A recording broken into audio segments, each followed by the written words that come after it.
Okay, I'd like to welcome you all to the 918th meeting, the regular meeting of the Governing Board of the Siskiyous Joint Community College District. Turn to the page.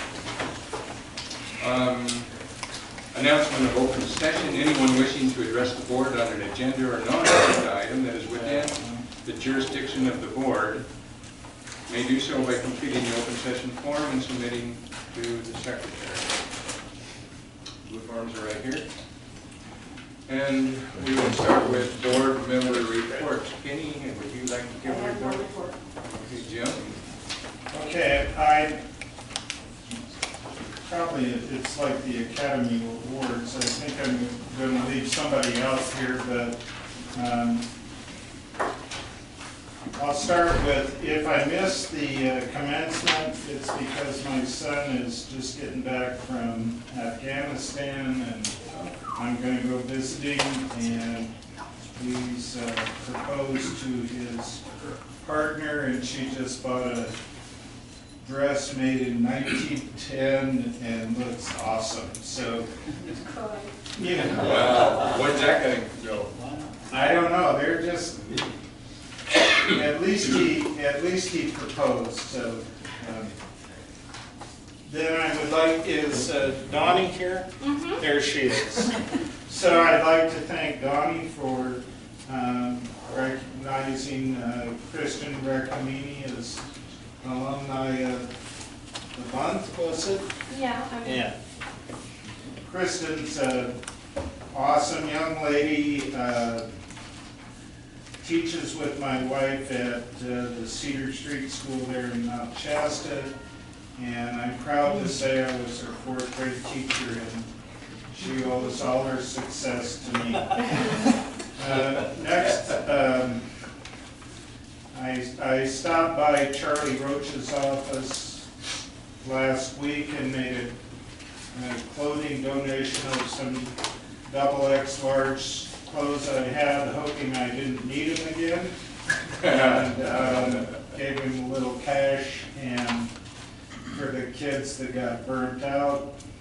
Then he took me into his side room and showed me this awesome board that he had where he's on the internet communicating with kids all over the country. He had like 1,500 responses, he said. It was really fantastic, and I think like a shout out to Charlie, awesome job. Next, I'd like to mention Jim Gilmore, which I stopped by his office, or the art display, picture display on the same day. I had a couple of Pentax film cameras and gave them to the kids, and they were really excited about that. I think Jim's doing a great job there. And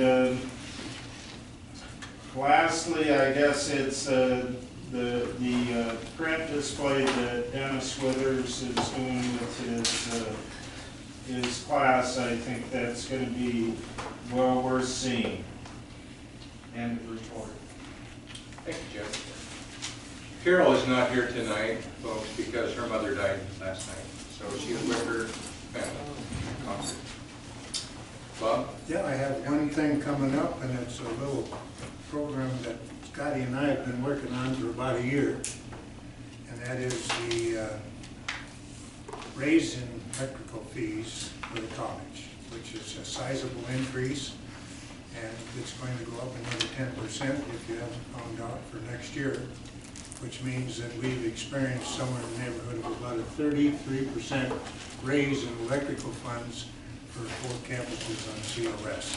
That's a sizable amount of money that we have to put into the budget. So I've been invited to go with 2 county supervisors and meet with one of the administrative assistants for Congressman Lamont. And I'm scheduled to do that on Thursday, and looking forward to it because I'm well prepared. Anything else, Bob? No, that's all I have. Alan, welcome back. Since my report's going to be real short, I'm happy to be here. That's good.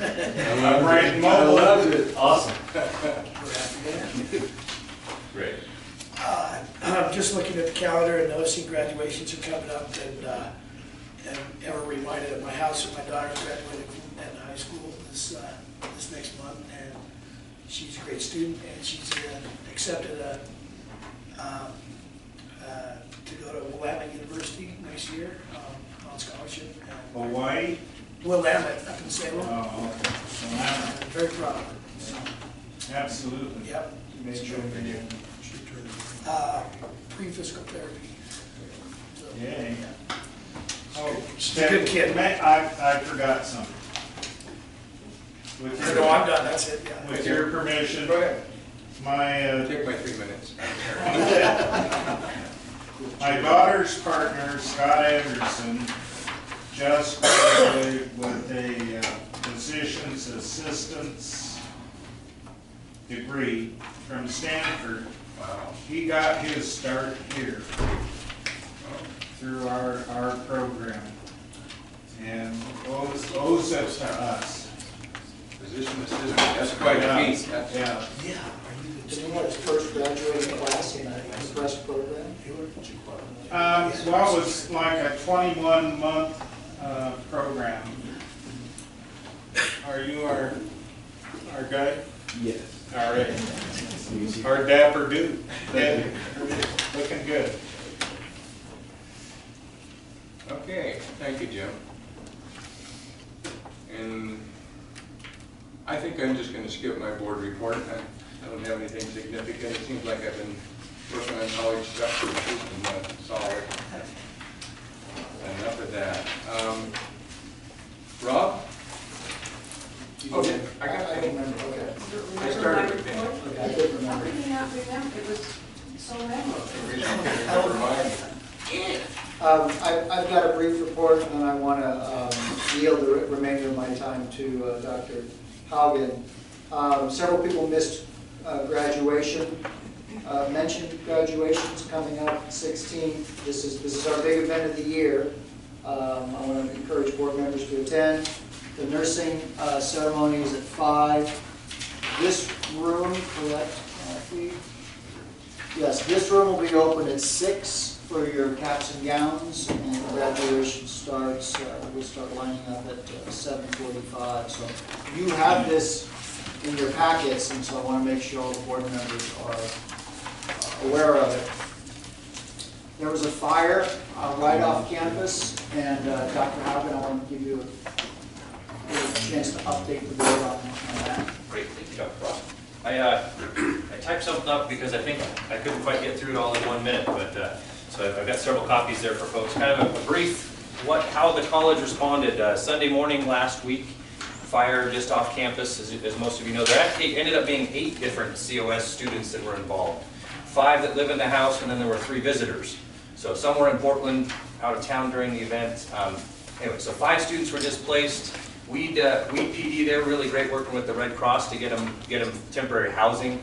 They ended up moving into the on-campus housing, but in the meantime, the folks who fought the fire, COS faculty in the fire program, COS Fire Academy graduates, I mean, just really to see how many different people from COS were involved in this. Neighbors from across the street let the students who were displaced stay in their living room until the hotels are ready. Just really neat. Janie Turk put together a couple programs out of her communications class. They were held this Saturday. One was a flag football event where they were collecting donations of food and clothing and blankets for students. And the next one, that Saturday night, was a poker event. And with the dessert auction, they raised over $1,000 to help these students cover their expenses for the next 3 weeks to finish out the semester. So I think cheers go out to the COS community. Dr. Frost, you met with a couple community members. We're continuing those things about how do we, in a crisis, we learn all kinds of things. So 1, how big the hearts of COS are, and 2, how we can keep doing things better. So this sort of thing, if it's going to happen again in the future. So thank you for your time. Do you still need donations and all that stuff as far as clothing and whatnot? I think that I'll check with them and I'll let you know. But I think they're good. The money and the Red Cross were able to put together some clothing funds, so they went up to Walmart and things like that. Okay. And yeah, the cause of the fire, it was reported in the newspaper. My son's right now playing basketball with Matt Hill's son, so I got to talk with him a little bit too. He's the fire chief for Weed. He said the preliminary report is that it's an electrical fire, and the students are really lucky to have gotten out because it went so fast to the house. Yeah. So there is still the insurance will do a formal report, so there may be more information, but right now it's just a really unfortunate accident. I'm glad our students are safe. Doug, was that an old house?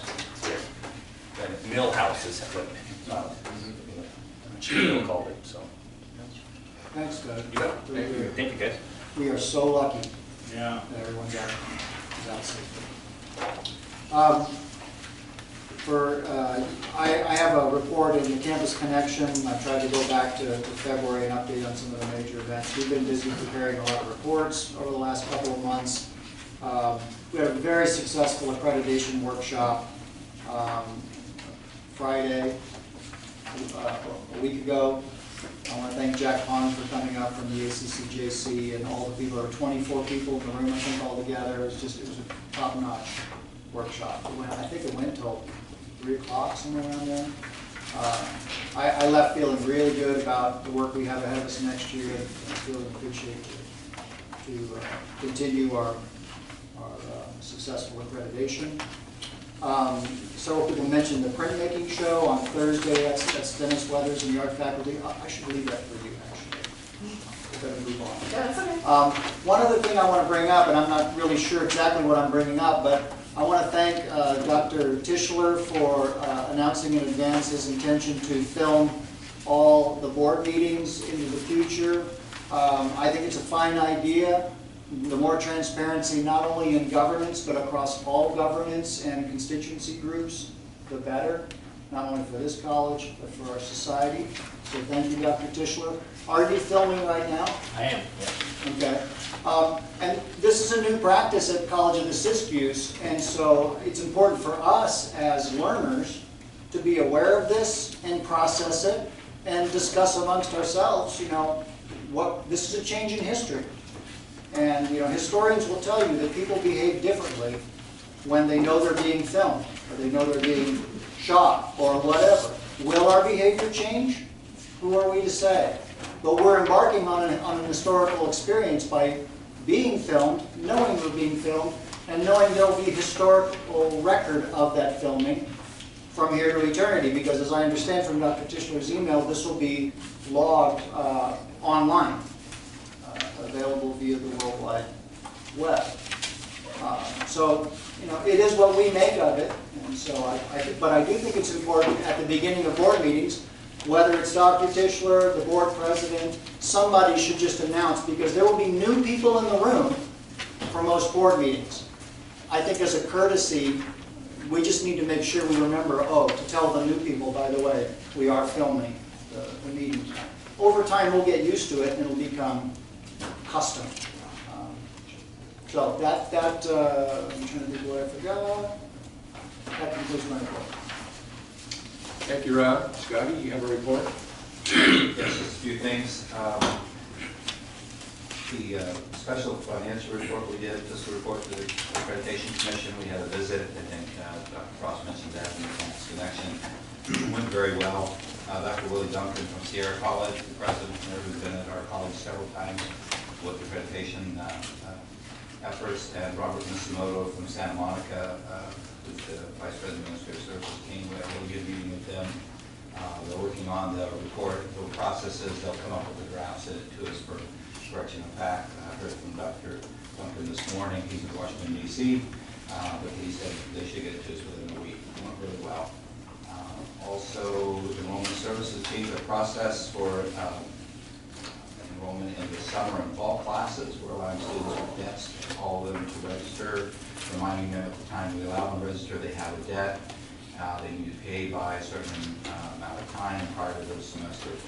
And we just recently sent out letters to about 300 students that had debts.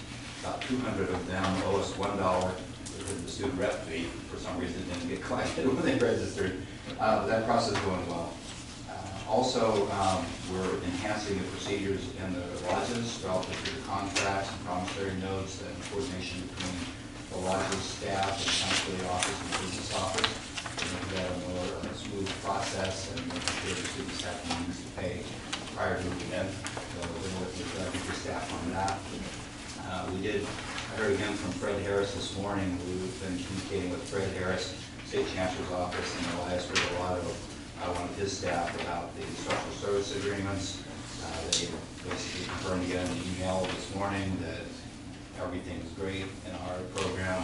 We kind of model program, we can look at community causes with instructional service agreements, so it's good to get closure on that. All questions have been answered. Also, looking forward to the governor's May revise next week on the 14th. He'll revise the budget that he had initially released back in January, for next year. I'll also be attending the ACFO conference on the 22nd and 23rd in Santa Rosa. So usually by a week after he releases it, we've been able to figure out what he said. So they'll be digesting that. We'll get the latest information from the State Chancellor's Office, and we'll be sharing all that with you, of course, as we bring you the tentative budget for your adoption at the June board meeting. We're working on that internally, of course, keeping Kent really busy. Also, the Budget Advisory Committee met yesterday and went over our initial figures and numbers. Also, monitoring our FTS. Greg and I said, whoever speaks first will talk about this, and I got the call first. So it looks like we're maybe down about 100 FTS. And in the reports tonight, we talked about projecting end-of-year balances this year. That was with information through the end of March. After the end of March, we submitted a 320 report, the annual report to the Chancellor's Office. It looks like our base FTS are continuing to decline this year, so we moved down another 100 from the 1,900 we generated last year. So we'll be monitoring that, hoping that the summer FTS will be higher than what we projected. Maybe service agreements may be higher than what we expect at this point in time. And then, of course, as we look at this year's budget and any new balances, we look at savings in the budget. Deficit factors are less. That's when the state tells us how much they're going to give us. They always come up short with giving us the full amount. But the deficit factor has been less last year, and hopefully will be less this year than what we feared it might be. So looking for those kind of things to try and close the gap. Plus, we've cut off purchase orders as of May 1st. Everyone knows we're not supposed to spend money after we get to that point, so that everything can come in and we can get the transactions finalized. So we'll be sending out a reminder to people that during this next couple months, it's just emergency purchases that we have to do. If something breaks, we fix it, that kind of thing. So we're looking at trying to save as much as we can, through the end of the year. Also, Kent did a quick calculation on the 50% law. We do those periodically for you. We're at 49.7 something. It's the latest number, so we keep reaching up towards that 50%, which is what we told you we expect to do over time. And we'll keep you posted on that. And so look forward to next month having the tentative budget for you. And that will conclude my report. I couldn't help but notice that our reserve is almost 8%. That You didn't mention that. Yeah, it comes and goes, but part of what happened was the deficit factor, as I mentioned, for last year was less than what we had in the budget. We finally got the final numbers, and so there was some money that came, into the reserve because of that. And so, we are working hard to try and stay above that 7% that we really want us to have. So everyone's working together on that. Thank you. Greg?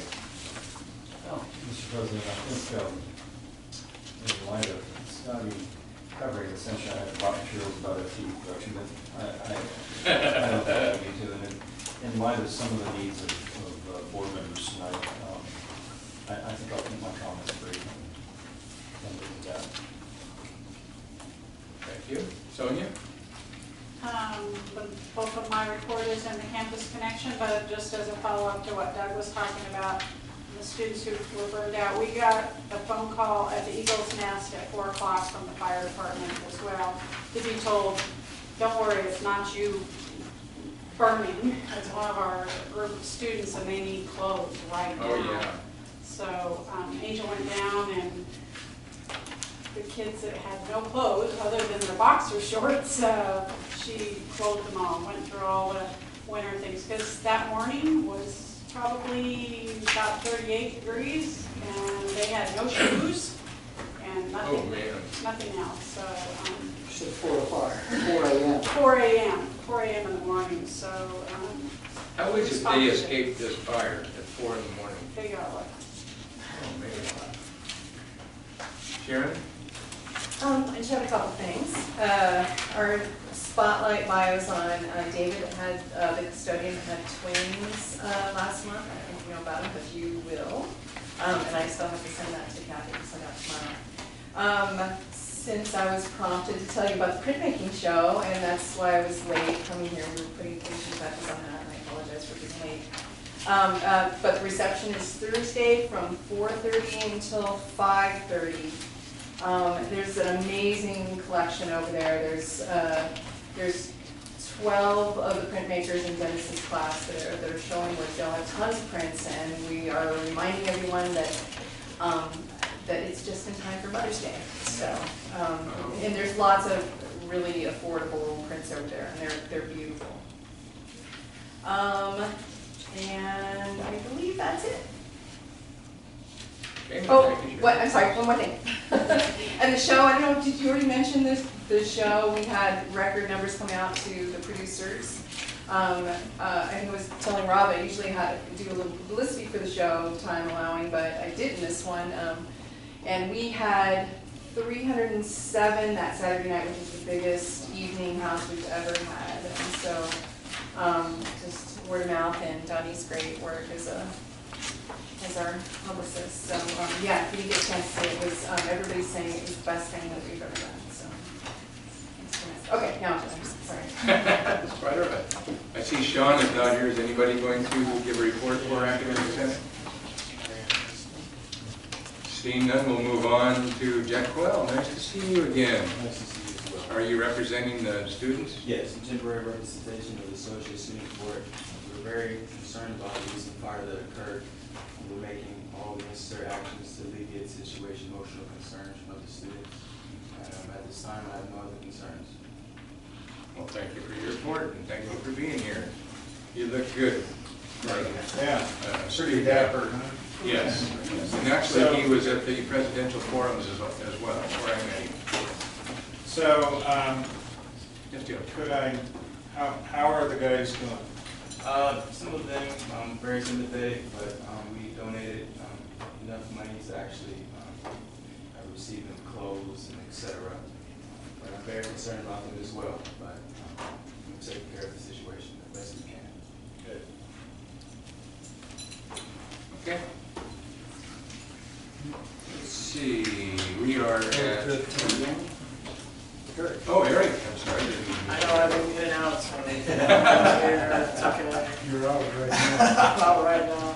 I don't have much of a report, I'll say. In terms of graduation, I'm excited about the opportunity for a director to be involved this year. I know I'm excited to be able to be there, so participating in my first graduation is exciting for me. I'll also say, in terms of, I think Rob covered it in his report, but we did manage to hire 2 programmers, which is an exciting thing and of personal interest to myself, obviously, but and ASM related, so those will be ASM employees, but excited to have them on board. Working with one, that other one starts I think next week. So that's my report. Kind of interesting to note that our servers, we're using, what is it, Shasta County servers instead of ours? Is that what I read in that? No. Connection? In my campus connection, we're developing a partnership with Sierra College to house our banner servers there, just for cost, not only for cost savings, but also to increase the professional development opportunities for our own IT staff. My question there is that there at some point we get new servers, or do we continue? Is it a Scotty question? One of the reasons why we're working on this partnership is because our servers are at the end of their useful life. Is that what we say? Say long in the tooth. In terms of servers. Yeah.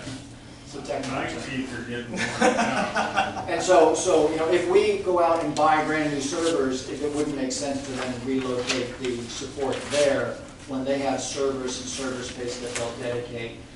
It's an opportune time to start the partnership And we would be essentially the formation partner that then there's about 8 other colleges in the north that want to be a part of this as well. So we're looking for cost savings in IT by working together as community colleges. Thank you, Bob. Okay, reports. Mr. President, I What's wanted that? to make a comment. Yes, Bob, go ahead. You got, where's Mike? He's busy reading. Mike, I need to talk to you for a little bit about the April 23rd memo that you sent each of the board members about videoing. I pass on to everybody that last August, as board president, I was contacted by the Siskiyous Media Council, and they wanted to go ahead and film and record the board meetings activities at board meetings. And during the course of that conversation, we kind of acknowledged that we'd like to see that occur. And Deborah got sick, as most of you know, and was not able to perform, but I did get a memo from her indicating that she still would like to do it. And the reason that she would like to do it is simply because they have access to both Channel 4 and Channel 15, which covers both the North County and the South County. My interest here is the fact that you're going to go ahead and do that, but there was nothing mentioned in your memo that suggested that you were going to tie in with Siskiyous Media Council or make sure that the board's meetings would be televised in both North and South County. So that's a comment. My second comment that I wanted to make is that Donnie is here making full records. Sometimes the newspaper is here making full records. Kathy is making records of the board meeting. And sometimes one of our trustees is making records of the board meeting. And I think we have to take a position at some point in time on behalf of the board. What is our official documentation of board meetings? I don't know if we decided that, but it seems to me that that is a position that somewhere along the line the board has to take so that we know when we're absent, such has been my case. I was able to get an official transcript of each of the board meetings while I was gone, and I really appreciated that. And we need to have, that's one thing, but hang on a minute, Rob. Then the other side is the archives. Where is the tapes that you're taking going to be kept? And how can we get, board members get access to them if and when we need access to them? And that was kind of the situation I was in when I had to go visit a good friend down in Mayo Clinic.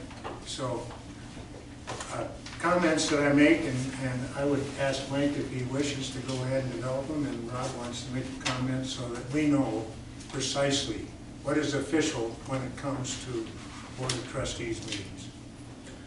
And my only comment is a point of order. What I would suggest is that we add that as an item from the board, and so that it's agendized and it can be a discussion item, and rather than Mike being on the spot, he can have some awareness of it being a Well, topic. he's big enough to be on the spot. He's the one that initiated the email. I just want to make sure I follow best practices. Let's put it on the agenda, Mr. President, for the June meeting. We can do that. Okay. We'll save you for now. You got that, Kathy? Okay. Anything else before we go on? Okay. Reports, no action. Item number 7, student success scorecard. And for those who have it, tab number 1. Starting last year, every year the Chancellor's Office will publish the student success scorecard for the state. Our report just came out, and I asked Bart Scott to develop this report and offer any succinct comments that he might want to offer the board in his analysis of our scorecard for this year. Thank you. keep it short. This scorecard is replacing what's known as the ARC. That used to come out every year. I think they're going to be tweaking this over and over again. So it tracks different metrics for all the community colleges in the state. And in the analysis section on the tab, they talk about the completion rate for students getting a degree or certificate is 43%. They split that into whether students are prepared or unprepared. A prepared student is one who can go straight into transfer level English and math. An unprepared student is one who must take a remedial level course before hopefully progressing to that level. You'll notice that 60% is a lot higher, above 43%, than 38% is below it. And that's because we have many more unprepared students than prepared students. That number is slightly lower than the state average, but it's higher than the 6 other community colleges in the far north. I kind of grouped them together as a peer group. There are no official peer groups, unlike the ARC, but the ones, Butte, College of Edwards, Feather River, Lassen, Mendocino, and Shasta, they're all the ones north of a certain point in the state. The persistence rate is students enrolling in 3 consecutive terms. These definitions are a little different than the traditional ones. And our persistence is pretty good. There's virtually no difference between prepared and unprepared students. We have by far the smallest gap of anyone with this. Could you give me a definition of prepared versus unprepared? So a prepared student is a student who can go straight into transfer level English and math. And an unprepared student is one who has to have 1 or more remedial courses before progressing to that level. There are various other metrics. Getting to 30 units, that's considered kind of the halfway point. We do fairly well with that. And then there's a remedial progression metric on the back page. Students that start in remedial level math and then successfully go on to complete a college level math course is 23%. It's below the state average, but it's average for our peer group. And remedial English is 35.9%, and again, it's the same relative to the other schools. Our CTE was above the rest of the state and about in the middle of the peer group. So I really don't have a lot of analysis to give you. I could, but I'm trying to keep this succinct. There are a lot of factors that have to do with this. The colleges that have the highest metrics in these tend to be the ones in the most economically successful or stable areas. And so in an area that has economic turmoil like we do, the chances of an event coming along making the student step out for a term is much higher than in, say, San Mateo County. So compared to other colleges in our situation, we're doing fairly well. And the state average is by student, and it's not the average of all the colleges. So we're not averaging the average, it's a flat rate, which means that the bigger colleges, which have far more resources, are overrepresented in that. So I would expect us to almost always be below the state average because of our location, our size, and our budget. But based on those limitations, we seem to be doing quite well. I do recommend that at some point in the future, I give this the full study session treatment and prepare a formal presentation with lots and lots and lots of data. So you can schedule that whenever the board wishes. And if anyone has any questions, I'd be happy to answer them. Bob? Martin, sorry I haven't met you yet, but I'll get a chance soon. I've been having fun for a while. The student success scorecard we received at the last meeting, the Board of Trustees did. And in the course of that student success scorecard that we received, it did not talk about courses, it talked about programs. And the College of the Siskiyous then was rated based on programs. So if I look here at Career Pathways, which is the brochure that we passed out, I'm looking at maybe some of the pathways are program pathways, and some of them are courses. For example, power generation may be a course situation because we don't at this particular point call it a program in our presentation to the state of California. So what I would like to see is to sit down and take a look at the programs that the College of the Siskiyous is going to offer in the Student Success Program, and then identify the percentage of success that is going on with respect to the program that we put in place. So to me, that becomes more important because we're archaic when we start talking about courses, but when we start talking about programs, we're back dealing with the legislation that put in the Student Success Act. That's my comment. Am I Greek to you, or does that make sense? I'll talk to you after the meeting and make sure I include everything you want to have included. The basic distinction there is that Bart's analyzing specifically what the data we get back from the Chancellor's office.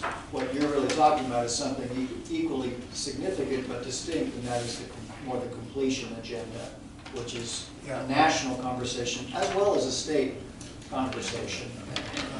That would be part of the study session. Yeah, he mentioned transfer, and transfer connected me with program, and program connected me with the Chancellor's office and the Student Success Act. So that was how I spun my wheel in trying to figure this all out. Besides, our illustrious president had assigned me something along student life. I did. And that's what I'm talking about. Good job. Good for you, Bob. And while we're on that, our board members have been assigned a whole bunch of different tasks. And when you do your board report, if you have any action concerning that, please give your report that way as well.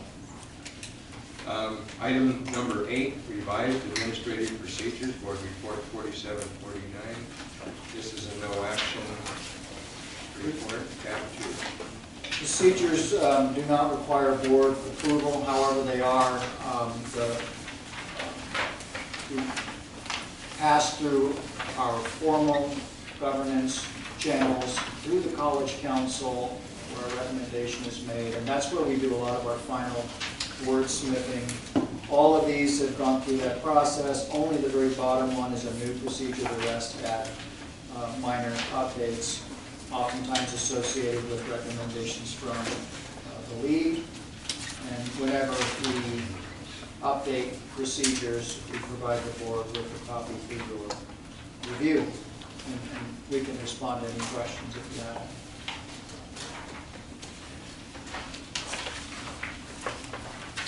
Board, have any questions? I'm looking at the notes.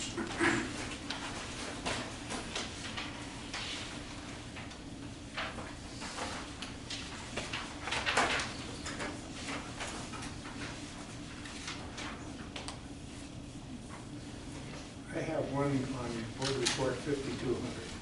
That's the only one I've got. That's the one dealing with student health services.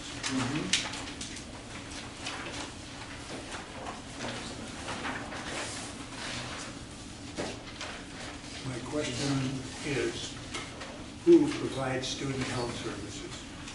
Is it under contract? Is there a doctor that does it? Does a nurse come here?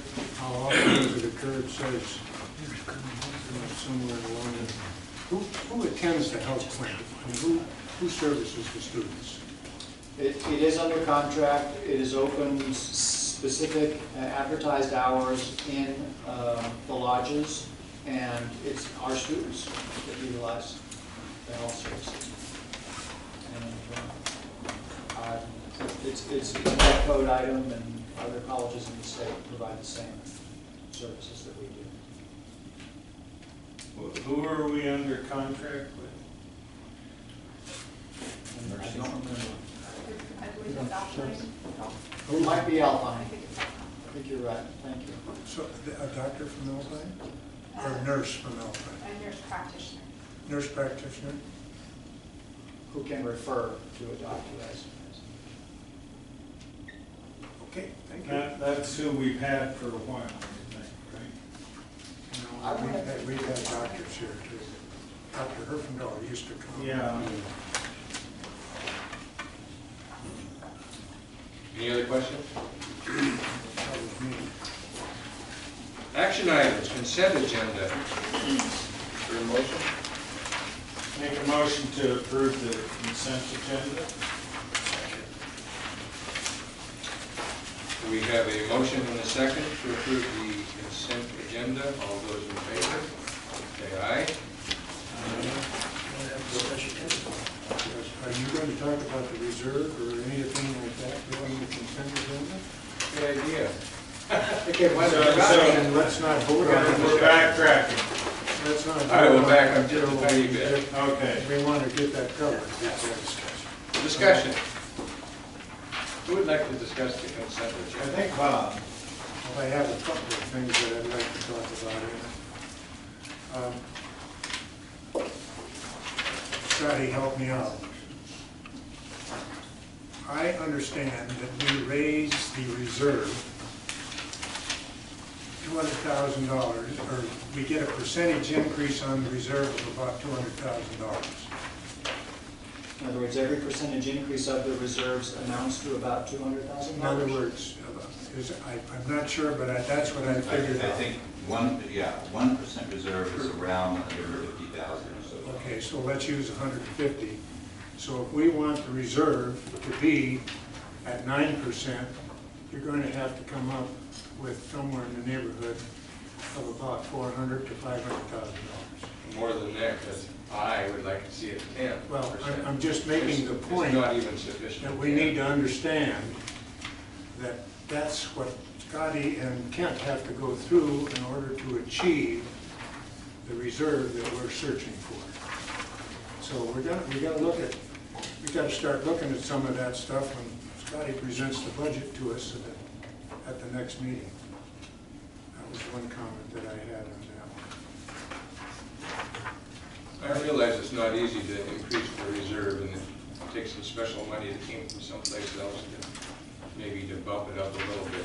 Well, part of what, we, as I've shared before, relative to additional revenues we could receive if we could grow our enrollment. And we have the opportunity to capture more funds from the state. So that's in my mind, that's the obvious source to be able to have more money to operate on, whether it goes to help pay operating costs or towards reserve. And I know our board chair wants to get to 10% reserve. We talked about that before. But it is about, for each 1% is $150,000, so for 3% is $450,000. Losing 100 FTS is $450,000 that we won't have. That's a 3% reserve. That's right. So that's a point of concern for us. That's why I'm saying hopefully we can get those numbers up. If we don't, we need to have savings, because that's really our revenue source, is the FTS to generate more. So we as an institution need to do everything we can to offer the right classes at the right days and times, that people need, online classes, what have you. We need to kind of pull out all the stops to get that, because that's really the key. And if we're down 100, then we have a hole in the budget of $450,000. So instead of having 7%, we might have, take 3 of those off, you're down to 4%. We certainly don't want to be below 5, because that's the minimum prudent reserve that the state has. So we have our hands full, and statewide, I think enrollment is down for most colleges. When the economy does better, the enrollment goes down. There's lots of factors involved, and so we as an institution, we all have to pull together to do what we can to get students, keep our classes as full as we can. So right now, we said we're at 7 as of the end of March. That would be our projection at the end of the year. But then a week or two into April, we did our annual report, and it looks like we're actually down in our base funding. We were hoping that we had stopped that decline. A couple years ago, our base FTS was at 2,600. We were down to 1,900 last year, and it looks like we might be down to 1,800 this year. So we have to arrest that slide. That's going to take everyone working together, coming up with ideas about what classes to offer, I was at a recruitment and retention task force meeting 2 weeks ago, Dr. Frost attended also, where we have a lot of the student services folks talking about, are we offering all the classes we need to? Well, we think we need another one of these or another one of those. And that's where like the counseling staff, Val and her folks, and all the people in enrollment services, gosh, they're all talking about, well, we might need another English class, we might need another one of this kind of class. So it's a challenge because with declining, we've got to stabilize, and then we've got to be, that's our size of institution. And I know we've talked, and this board is fully aware that instructional service agreements are not something we want to count on long term. Great.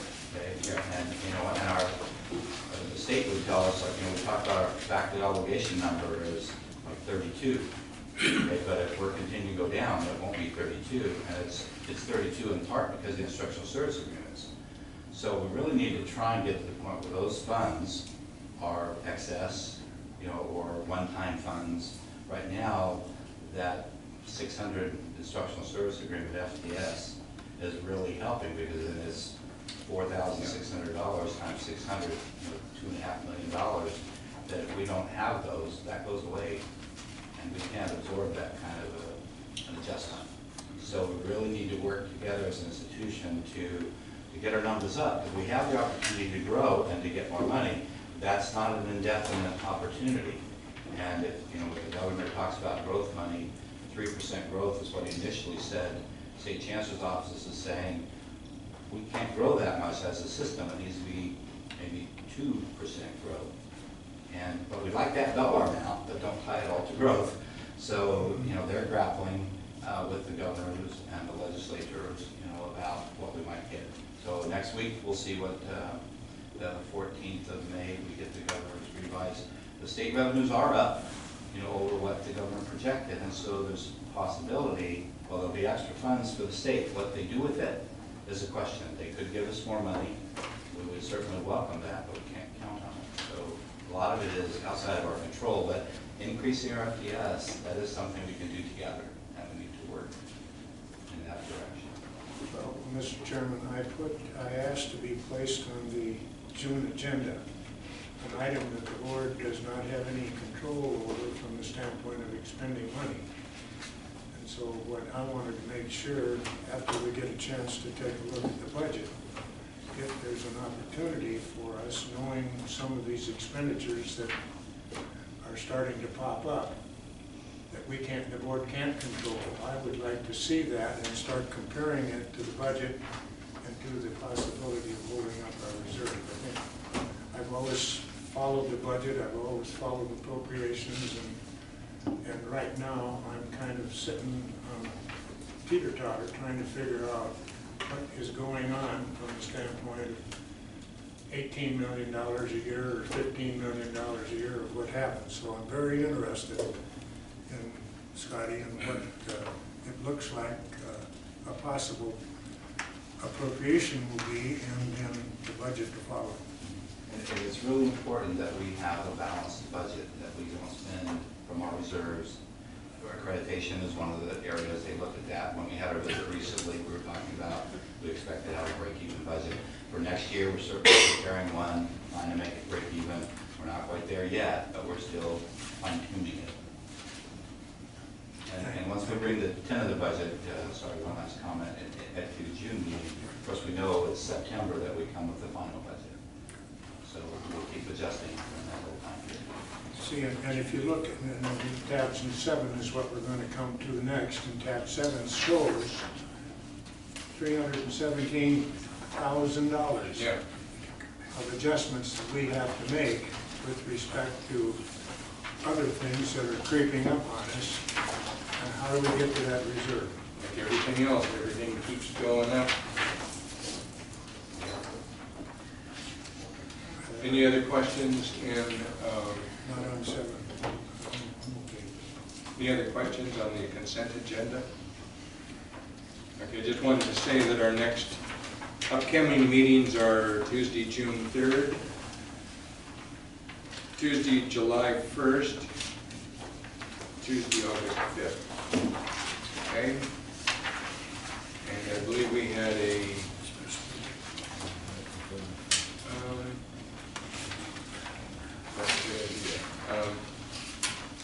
I'm going to call a special meeting on the 16th of this month. I believe we decided on 3 o'clock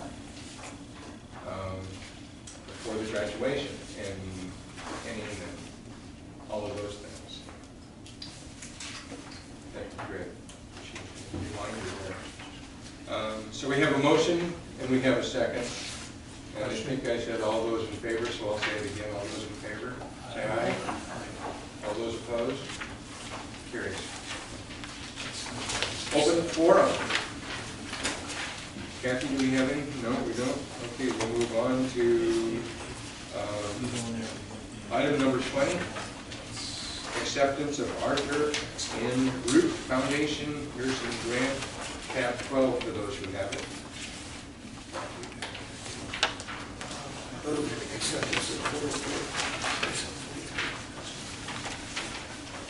Okay, we have a motion. Okay, we have a motion. Did you say that? Yes. On acceptance of board report 4743. We already have a motion, we just need a second. Thank you. And so we have a motion and a second, now we're in debate. And all I want to add is that Dr. South, Dr. Taylor, and myself are here. We're happy to respond to any questions, but it's kind of pro forma. Presume any questions. Board, any questions? Question? Question's been called. All those in favor, let's see, where is it? Board report 4743, say aye. Aye. Those opposed? Carried. Item 21, authorization to participate in the 2014 tax revenue participation note program. I make the motion on 4745. Also good. Okay, we have a motion and a second. This is cap number 13. Scotty, you want to? Well, this is our normal process of borrowing money off of our cash flow. Most California community colleges participate in this program. And so we're borrowing the $5.5 million. We have to pay it back by June 30th of next year. We should receive the funds in July, I think is what we're expecting once this moves forward. So it has to be approved. Any questions, board? Questions called. Okay, question's been called on board report 4745. All those in favor signify in the usual manner. Aye. Those opposed? Carries. Item 22, Proposition 30, Education Protection Account, tab 14. Make the motion 4746. Okay, we got a motion and a second. Who's that? Whose is this? Again, if there's, it's just a matter of if there's questions, Kent, Scotty, and I are all here and can respond to questions.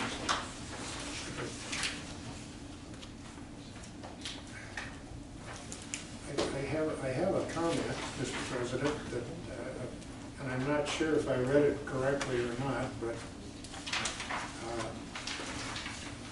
on the paragraph that starts off with the term "the Act," specifically prohibits the expenditure of EPA funds for administrative salaries and benefits or other administrative costs.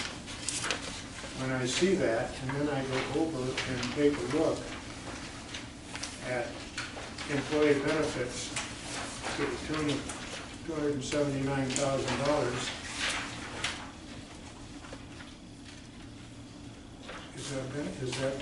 does that stay within the Act specifically prohibits? I think we're talking about what types of employees, but, you know, what it's saying is not that. So I read it wrong, huh? Well, If there are benefits that aren't for administration. can be identified as these funds being, yes. Kent, do you have a comment? It's a similar notion as what they had for the Measure 8 funds. Administrative staff, vice presidents, district employee staff. It's specifically, when Proposition 30 passed, it wasn't new money, it actually protected the money they were going to cut from us. But they said, when doing that, you just have to allocate it to specific programs and things. So we've selected allocate to student support and then some instructional areas. But it's more reporting, and they just want to make sure that it's, since they're technical for education, it's not just like the Measure A program, it's not for administrative. So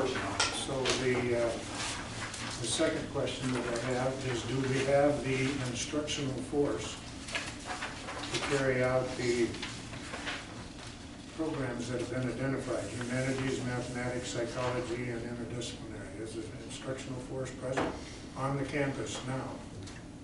Yeah, these are actually extensions with an estimate for the full year of programs that already exist. So these are specific categories that we've chosen out of the budgets that we're currently spending already and extrapolated for the final 2 months of the year. Ken, I have a question here too that maybe you can help. Can we expect about this much money each year from the Prop 30? It was consistent with last year's funding. The taxes that were raised in the prior years to pass this do sunset after a few years, as explained in the first paragraph there. But for the next few years anyway, this is the funding. It will just get rolled back into general state funding and not be specifically identified as Prop 30 funding anymore. Thank you. Board have any more questions? Question's been called on Board Report 47 and 46. All those in favor, say aye. Aye. Those opposed, say aye. It carries. Item 23, acceptance of Deputy Sector Navigator Grant Agriculture Program. Motion made. Second. A motion and a second. Discussion. I'm going to stand up and applaud. Mr. Chairman, I'd like to stand up and applaud Bob. Thank you, Bob. We're on our way. I would make one comment since we've been talking about the ag program and enhancing our business, the agribusiness program, along with our business program. I think it's going to see a lot of growth within the next couple of years with the certificate in agribusiness as we start out.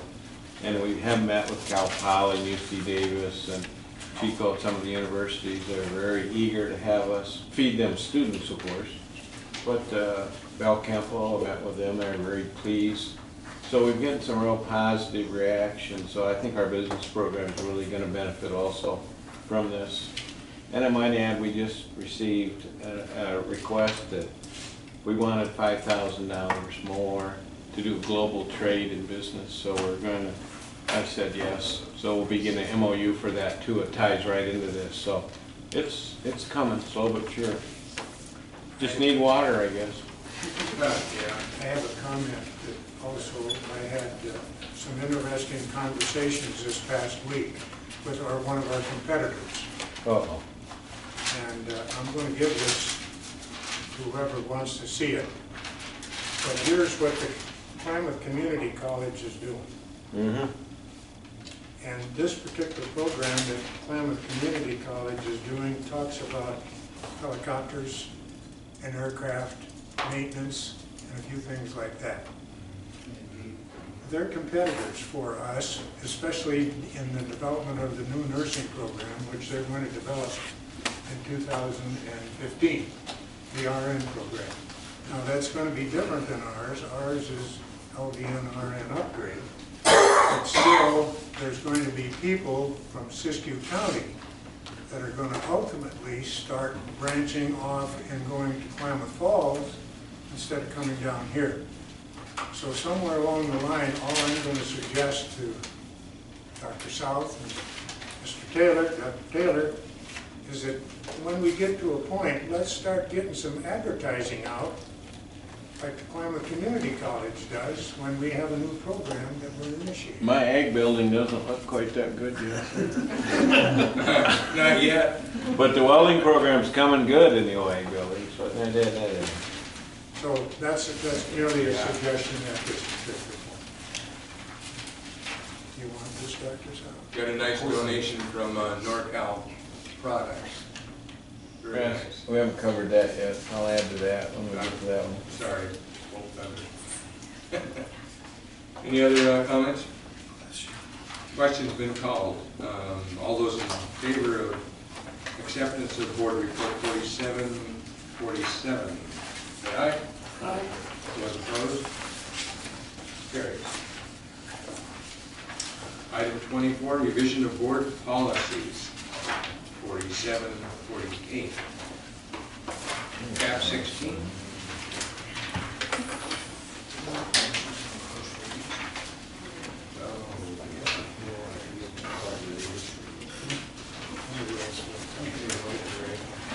Yeah, move acceptance of 47, 48. We have a motion? Second. And we have a second. Just the first reading, right? Right. So this is only the first reading, so even as you vote on the first reading, it'll come back for a vote next month to approve. It just gives you time to review, ask follow-up questions, take the necessary time to approve. This is policy, not procedure. Board members have any discussion? Me either. Did somebody call for the question? I will. Is it here? Okay, the question has been called. All those in favor, where am I at here? Oh yeah, here we are. All those in favor of Board Report 47 and 48, say aye. Aye. Aye. And those opposed? Carries. Item 25, public employee appointment, superintendent president. We're in negotiations and talks, and we have no decision made at this point in time.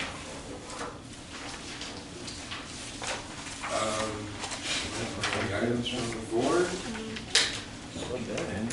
Yeah, I have. Have items from the board now? Yeah.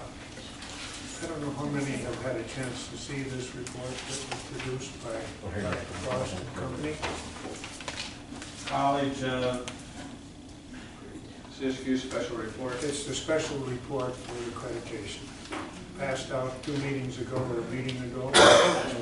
The board approved that 2 meetings ago, and then we submitted it to the ACCAC. And I wanted to take this opportunity to say thank you for a really well done job.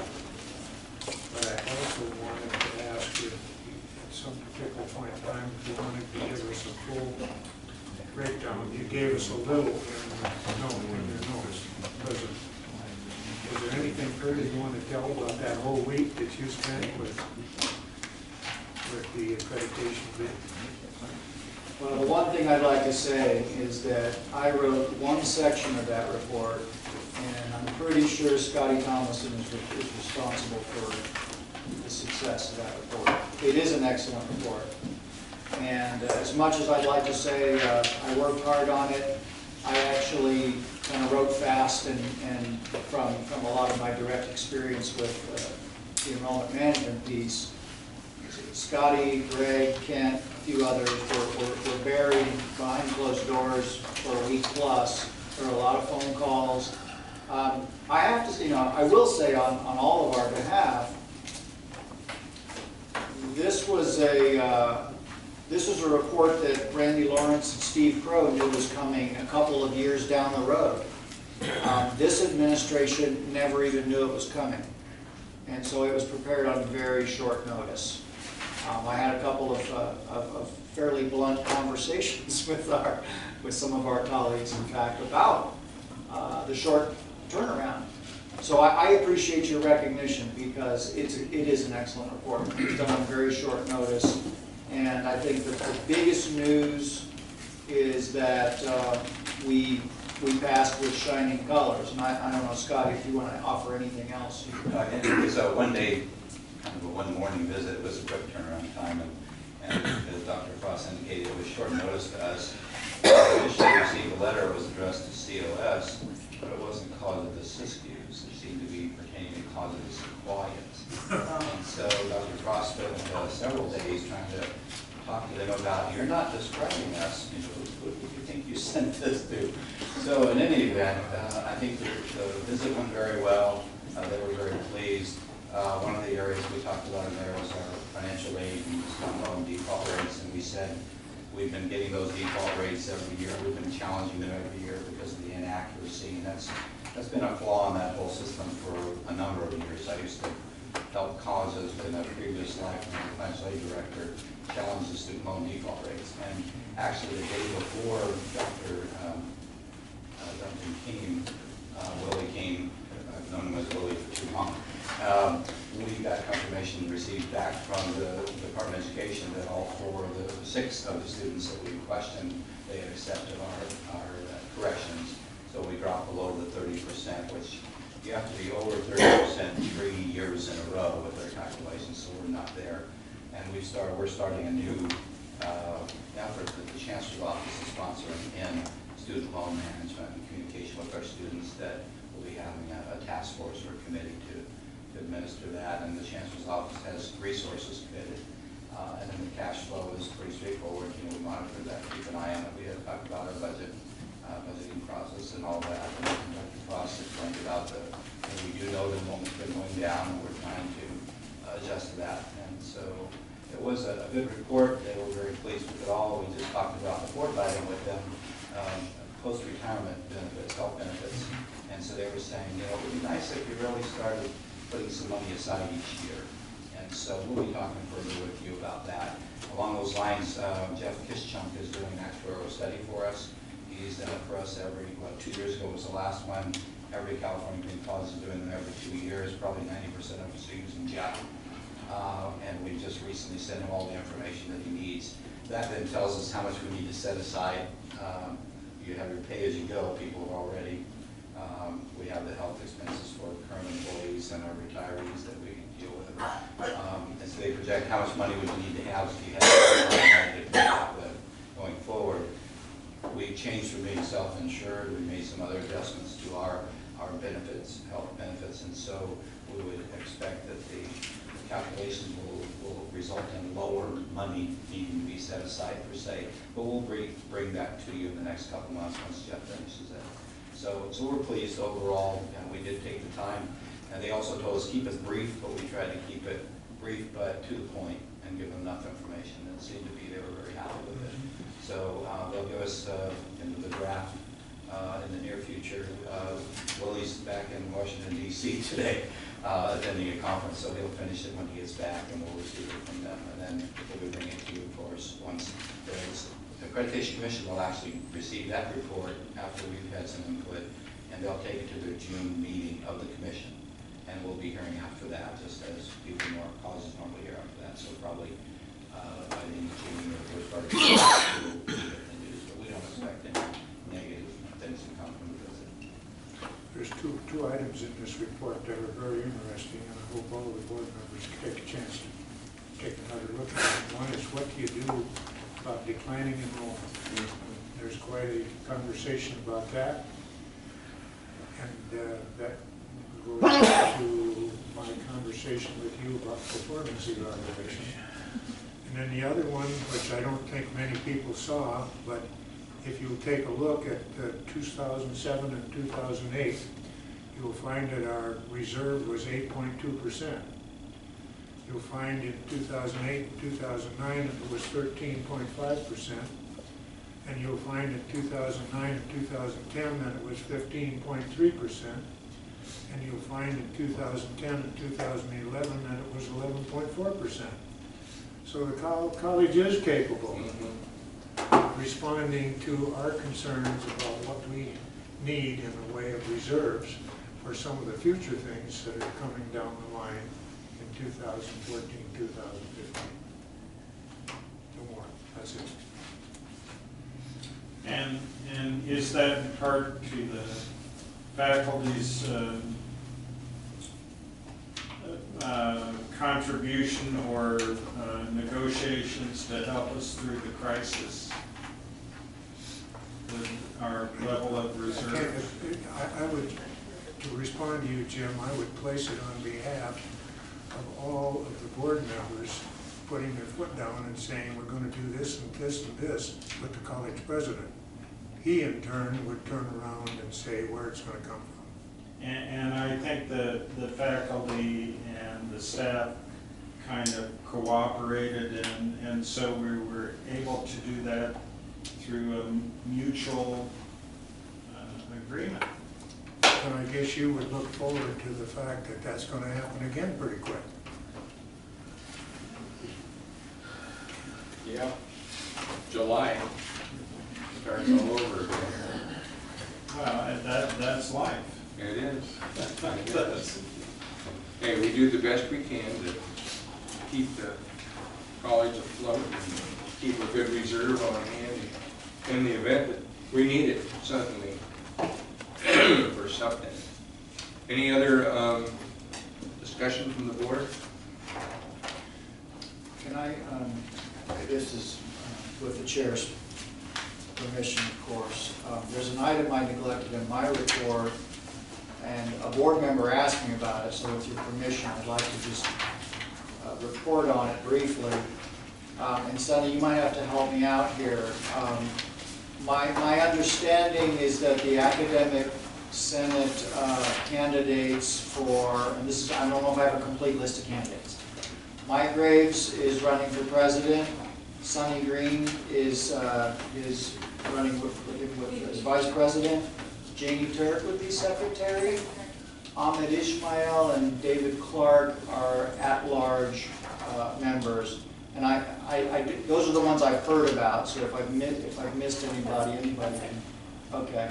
I wanted to make sure the board knew that too, because Mike, I want to give Mike credit for very actively describing the kinds of communications that he feels are necessary, not only coming from the faculty, but coming from the communication, from the administration, and that communication really needs to begin early, happen often, as soon as possible, and I applaud Mike's efforts in that regard, as well as, you know, and my impression was that there was a team being formed here, and I appreciate that. And one of those elections? They're happening now. Yes, today. And implemented when, July or? We will take office in June. Yeah. Okay. Thank you, Sam. Which means we can call you back all summer.